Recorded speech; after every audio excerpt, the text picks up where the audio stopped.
pasal 11 ayat 1 sampai dengan 18. Kisah Para Rasul pasal 11 ayat 1 sampai dengan 18. Mari kita bacakan secara bergantian. Saya yang pertama dan ayat yang ke-18 nanti kita bersama-sama. Petrus mempertanggungjawabkan baptisan Kornelius di Yerusalem.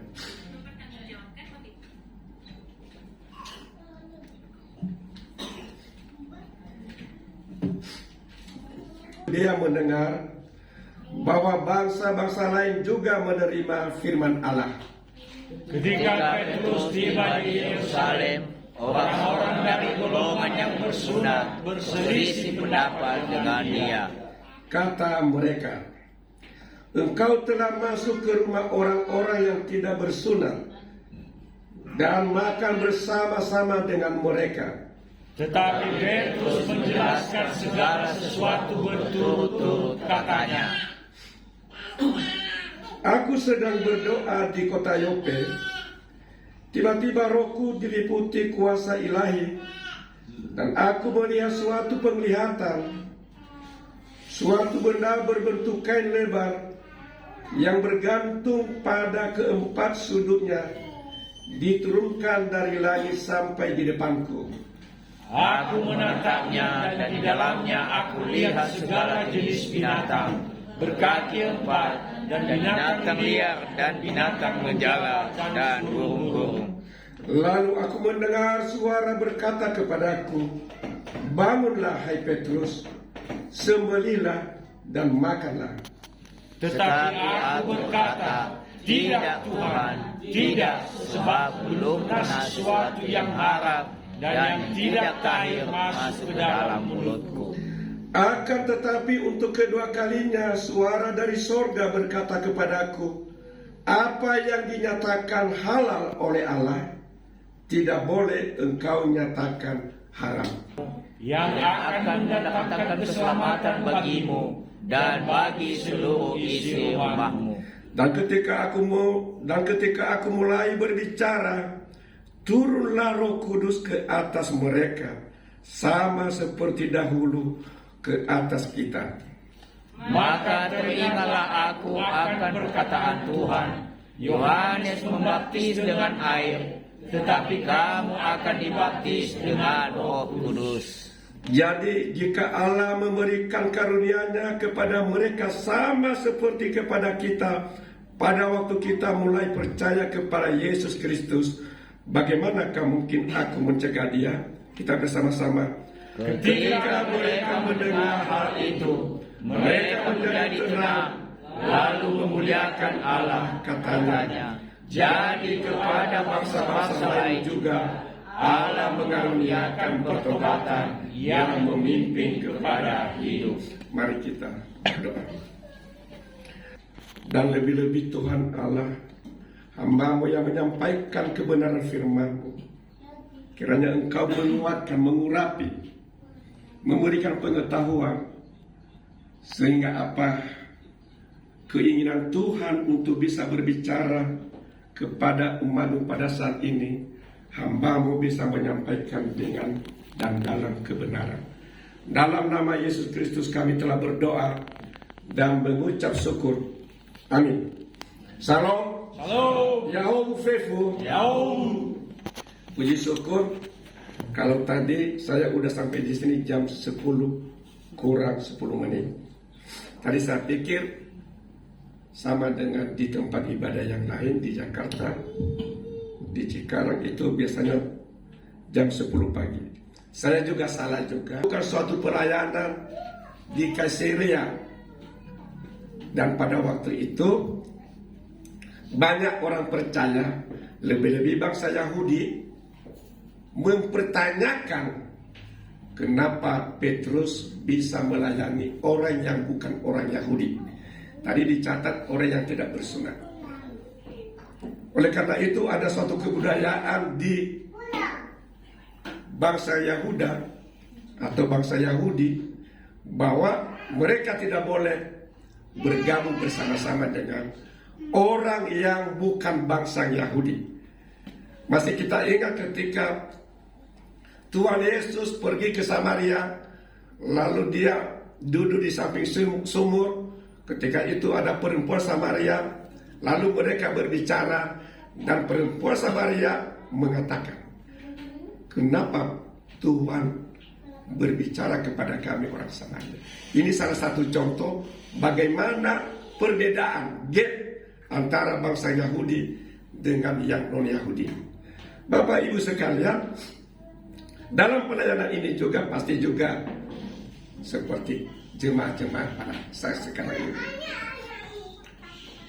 Saya rasa pada waktu itu orang-orang yang mempertanyakan kepada Petrus tidak semata-mata mempertanyakan kenapa masuk ke rumah orang Yahudi, tapi ada juga prasangka-prasangka lain. Nah, saya yakin dan percaya dalam pelayanan di ONKP Bogor, kita harus menjauhkan prasangka-prasangka yang akan membuat kita berselisih. Ya. Tetapi karena Petrus sungguh-sungguh melayani dengan keikhlasan, makanya tadi judul perikopen ini, Petrus mempertanggungjawabkan pelayanan pada saat dia masuk di rumah Kornelius.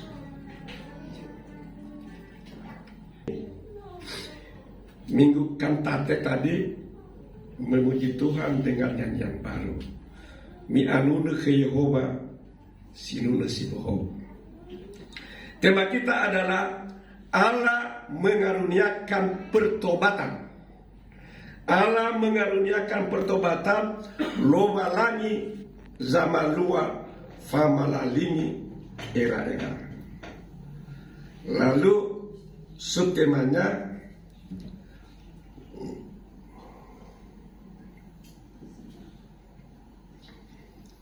dengan pelayanan yang sungguh-sungguh dan teguh memuatkan berkat dan sukacita.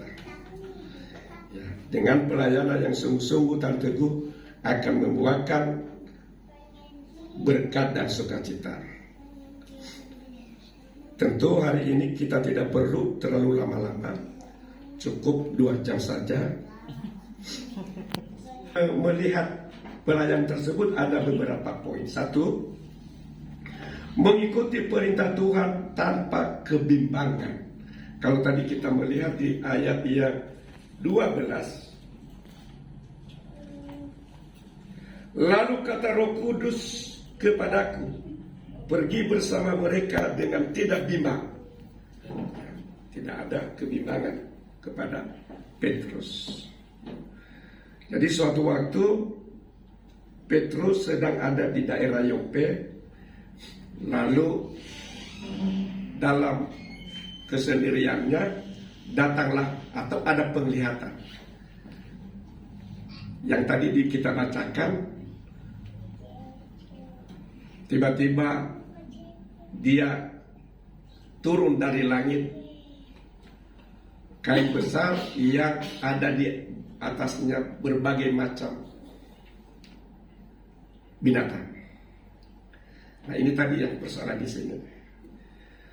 Lalu Allah mengatakan sembelih dan makanlah. Tapi Petrus dia masih ingat bahwa tidak semua yang binatang itu bisa dimakan. Lalu ketika itu secara tiba-tiba datang orang yang disuruh oleh Kornelius. Kornelius ini adalah seorang perwira tentara Romawi yang bukan orang Yahudi, tapi orang yang taat kepada Allah. Pada suatu saat di rumahnya dia melihat malaikat, dan malaikat mengatakan kepadanya, nanti bisa dibacakan di pasal 10 ya, yang kita bacakan ini ayat yang pasal 11. Ini pasal 11 ini adalah sebagai kelanjutan dari pasal 10 Kisah Para Rasul. Nah, lalu ketika dia melihat itu, malaikat berkata kepadanya, suruhlah orang ke kota Yope dan carilah yang namanya Simon, yang sering dipanggil Petrus, supaya dia datang kepadamu untuk memberitakan berita baik. Ya. Jadi ini ada suatu pelayanan, ada juga kuasa Tuhan, ada orang yang merindukan kehadiran Tuhan di dalam hidupnya. Mengikut perintah Tuhan tanpa kebimbangan. Ya. Bagaimana cara untuk mengikuti, melakukan perintah Tuhan? Yang pertama, andalkan Tuhan dalam setiap tugas dan kegiatan dalam pelayanan. Amin. Yang kedua, melayani dengan sungguh-sungguh. Tuhan menyempurnakan seluruh pelayanan kita ini dengan cara apa? Dia akan memberikan karunia dan Roh Kudus. Kalau kita bacakan tadi, orang yang di Kaisarea itu tadi, setelah Petrus menyampaikan kebenaran kehadiran Yesus sebagai juru selamat, mereka diberkati, mereka bertobat, lalu kuasa Tuhan, Roh Kudus, setiap orang hinggap dalam kehidupan mereka. Adalah Petrus mempertanggungjawabkan ketika dia datang ke rumah Kornelius. Saudara-saudara yang terkasih di dalam Tuhan Yesus Kristus, lebih-lebih kepada rekan-rekan pelayan di gereja ONKP. Dalam pelayanan kita harus memiliki suatu keterbukaan. Kita harus memiliki ketulusan. Jika ada orang pun yang memiliki prasangka buruk kepada kita harus menyampaikan secara benar, secara keseluruhan, sehingga orang yang tadi sempat punya prasangka akan mengerti. Sehingga kita di antara pelayan ini nanti selalu kompak, selalu solid. Karena apa?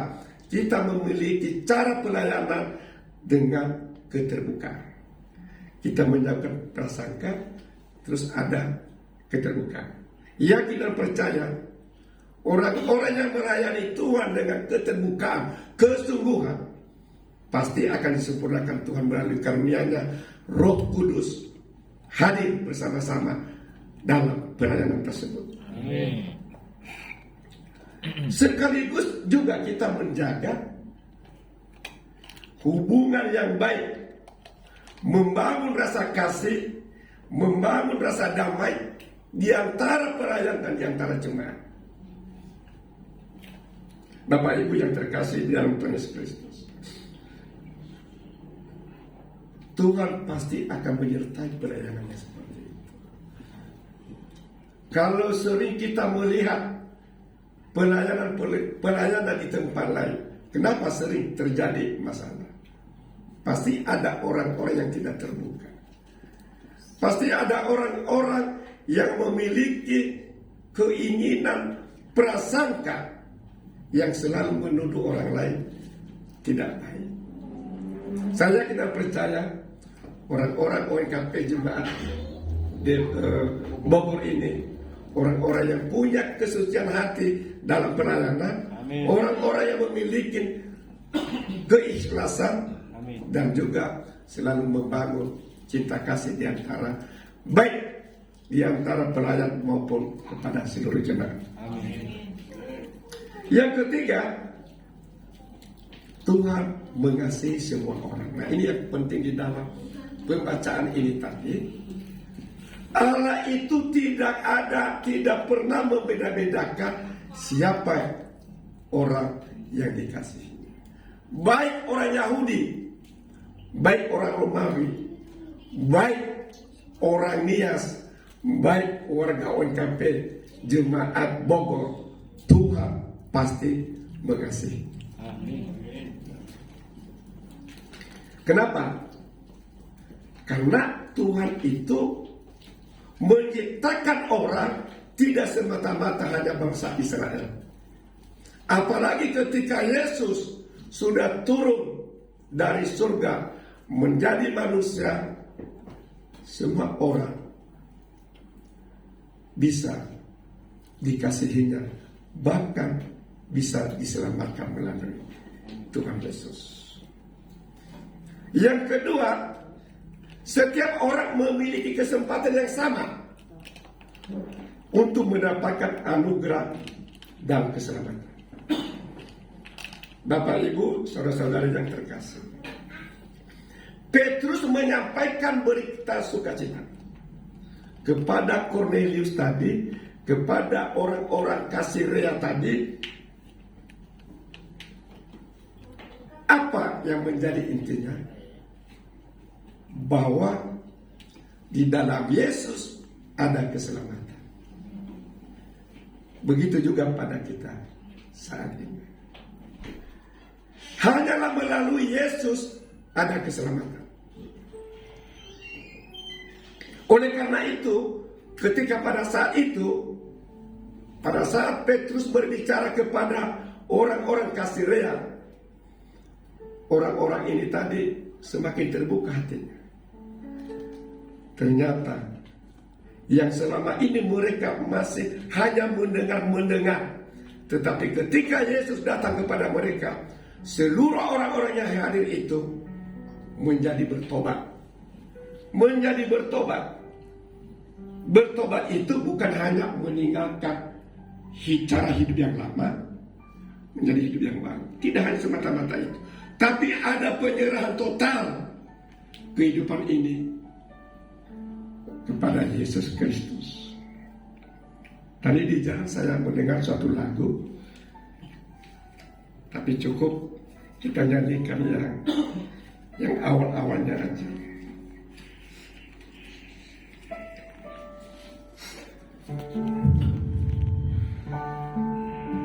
Ku buka hati, itu judulnya ya, refrainnya.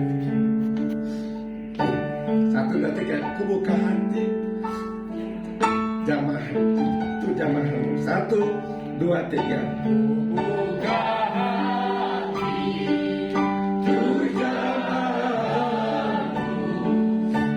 berserahmu di hadiratmu,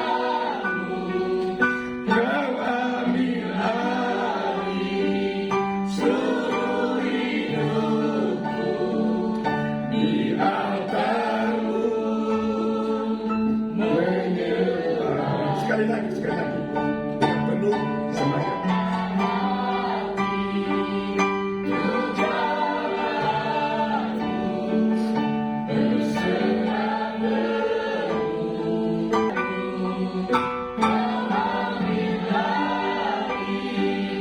Seluruh hidupku di altarmu menyembahmu.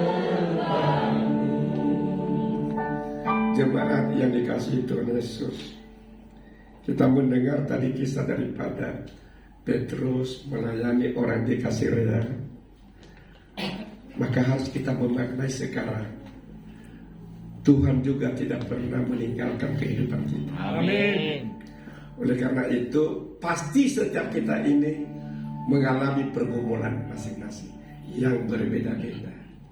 Oleh karena itu, kita memaknai firman Tuhan ini tadi di dalam kehidupan kita.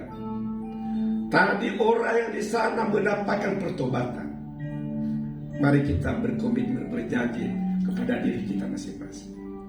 Bukan hanya meninggalkan kehidupan yang lama, tetapi ada penyerahan total dalam kehidupan kita kepada dalam tangan Tuhan Yesus Kristus. Amin. Yesus tidak buta. Dia hadir di setiap kehidupan kita. Amin. Oleh karena itu, hanyalah di dalam tangan Yesus kita bisa hidup. Hanya dengan pertobatan ini kita akan mendapatkan suatu pengharapan. Jikalau hidup kita ini hanya bergumul terus di dalam permasalahan, tidak pernah membuka hati. Yang tadi kita buka hati untuk jamaahmu, Mari kita membuka hati kita untuk Yesus masuk di dalam diri kita, menjamah hidup kita ini. Amin. Bapak Ibu yang terkasih di dalam Tuhan Yesus Kristus, betul hidup ini kadang-kadang ada kekecewaan, ada permasalahan, ekonomi lah, patah hati lah, dikhianati lah. Apakah hidup ini terus menerus dalam kondisi seperti itu? Salah satu jalan, satu jawabannya, yaitu kita menyerahkan seluruh kehidupan kita. Kita melakukan kegiatan kita sesuai dengan yang diberikan Tuhan. Biarlah Tuhan juga bekerja menyempurnakan seluruh apa yang kita lakukan. Amin. Saya pernah mendengar juga satu nyanyian bahwa hidup ini jawabannya adalah Yesus. Jawaban kehidupan kita ini hanya kepada Yesus. Orang di Kasarea yang tadi itu, yang orang yang tidak mengenal Tuhan, ketika mereka mendengarkan, merenungkan firman Tuhan, mereka bersama-sama bertobat. Dan pada saat itu juga tidak butuh waktu lama, Roh Kudus hadir dalam kehidupan mereka. Mari kita, anak-anak Tuhan, itulah hebatnya orang Kristen. Kita disebut anak-anak Tuhan. Karena apa? Kita begitu dekat dengan Tuhan. Sudah saatnya kita harus merenungkan bagaimana kehidupan kita ini. Sesuaikah kehidupan kita ini dengan kehendak Tuhan? Yesus mengasihi kita. Yesus menyertai kita. Yesus memberkati kita. Oleh karena itu semua akan kita dapatkan apa?